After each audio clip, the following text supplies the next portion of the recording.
अगर आप भी चाहते हैं भोजपुरी का ऑडियो वीडियो सबसे पहले आप तक पहुंचे, तो लाल बटन दबाकर चैनल को सब्सक्राइब करें और हाँ, बेल आइकन को दबाना ना भूलें। बोलो बोलो शंकर भगवान की।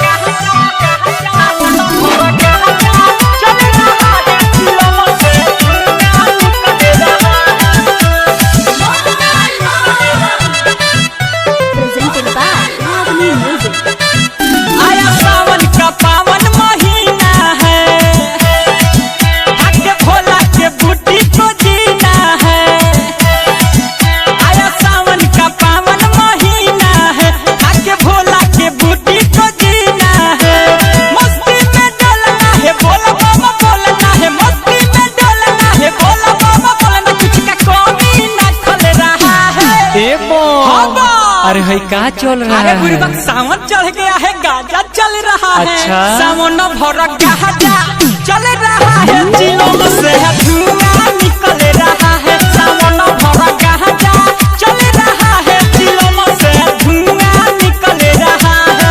पता लगे से बोली शंकर भगवान की।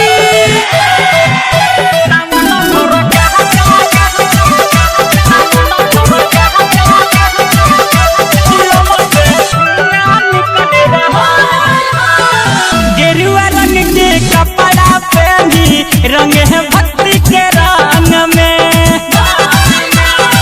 जय शिव के नारा लगा के होश भभूत है अंग में।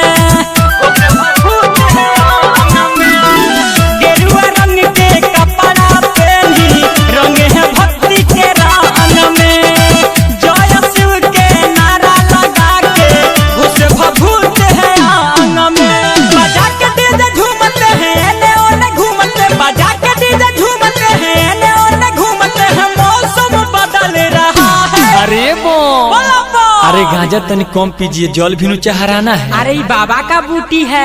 सावन भर गाजा चल रहा है, चिलों से धुआं निकल रहा है। सावन भर गाजा चल रहा है, चिलों से धुआं निकल रहा है। मरता लगा के स्टूडियो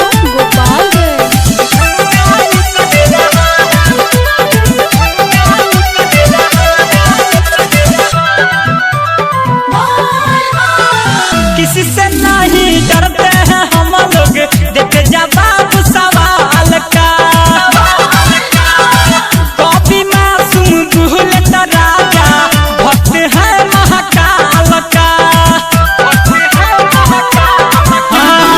किसी से नहीं डरते हैं हम लोग, देख जवाब सवाल का।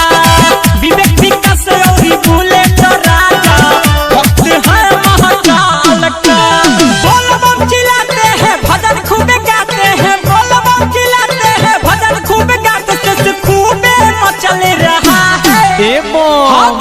अरे भाई का चल रहा है? बुढ़बक सावन चढ़ गया है, गाजा चल रहा है। अच्छा सावन भर गाजा